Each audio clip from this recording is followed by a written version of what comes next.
Well, this will be the last video of Strong Talk in 2015. Very sad. Also, crushed my iPad in the glass, so I'm staring at a cracked screen. So that's one of my goals is to get a new one next year, or a better way to record these. Now that I am somewhat recovered from surgery and no longer on painkillers and not making 18-minute videos talking about nothing and way too high, I'm going to record more of these videos, so thank you. And I was asked a question, and it makes sense because, sorry, I have something in my eye. This is New Year's. Everyone sets all these big goals for the new year on how to. So the person on my YouTube, they asked how to go about accomplishing a few goals at once. So to make that more of a general question, I'm going to talk about how to set goals and then how to accomplish them. As I feel you need big goals that almost seem like they're unrealistic, and hopefully they're not easy, and you probably shouldn't accomplish all of them ever, because it leaves you hungry. If you set out goals and then you accomplish them, and then you're like, oh, cool, I did that, it gets kind of boring. That goes for training, life, etc. In general, everything. So set small goals. Don't be discouraged by, like, let's say you have a goal to you want to log press 300 pounds and your current one is 225.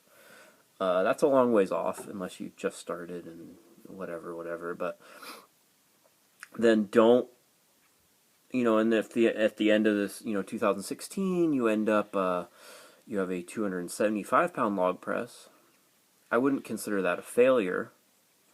By setting that big goal, it probably helped you get to 275, but appreciate all the small goals along the way. You got to appreciate 230, 235, etc. Is you have to get all those steps before you can go, and don't just go straight like 300 and then skip out on 275, which is a great number as well, and a big improvement from where you were, and it's something you should be happy with. So set big goals, but look as each small goal as a step along the way on how to accomplish them. And when assessing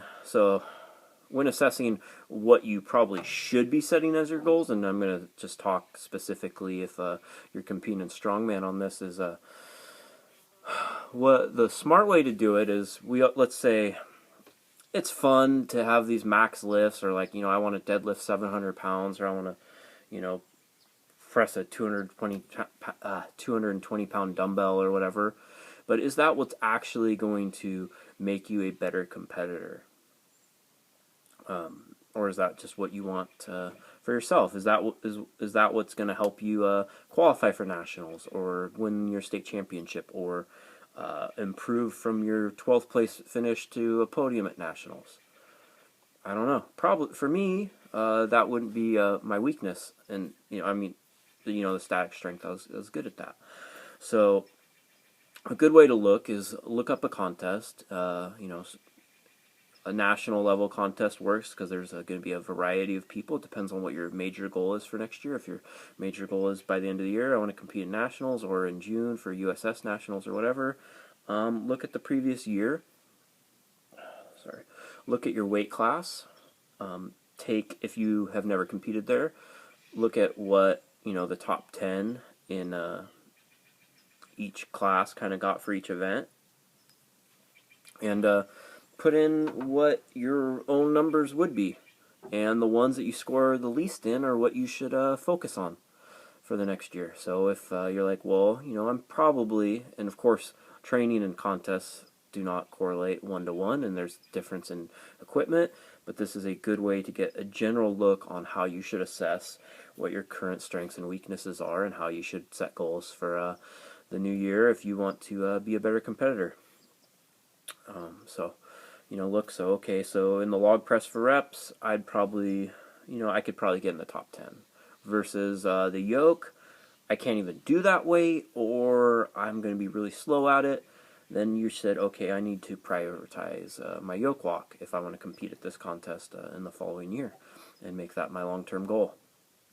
And doesn't mean that you shouldn't build on your strengths either, but you should be aware of your weaknesses, and people tend to shy away from them because they're not as fun.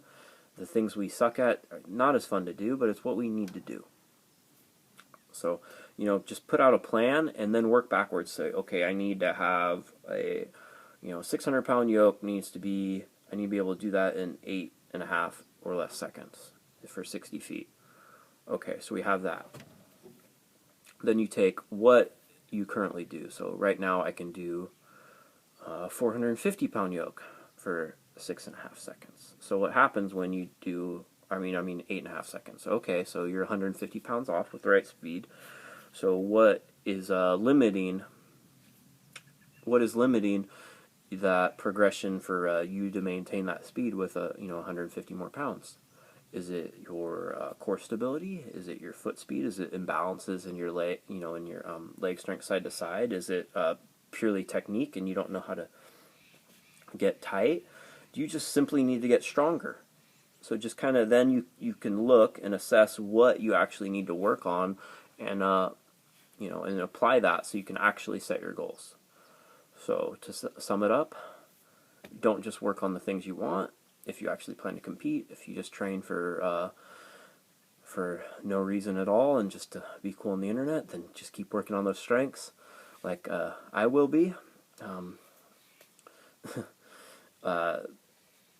Assess what is keeping you from accomplishing those goals or getting to the next level in your sport, and then look and see what is it that you need to bring up and to accomplish those goals. For another example, like if you want to log press big, but you're strong in the barbell and you're really, you can press more on a barbell, but you just can't get that good positioning. You have bad shoulder mobility or mobility in your thoracic spine, then you need to work on that. Or you're like, I can pick up a 250-pound sandbag just fine, but if I try to run with 4 of them, I'm dead by the third. Then you need to work on your conditioning. You find out what your weaknesses is, break them down to what you need to work on, and you hammer those weaknesses. Assess what the issues are, and by doing those little things, you'll end up accomplishing all your goals, or some of them. Or at least remember, the pursuit of accomplishing your goals is where the true glory is and where you find out who you are. So good luck in 2016. Hopefully more people watch these, and tell your friends and tell your enemies too.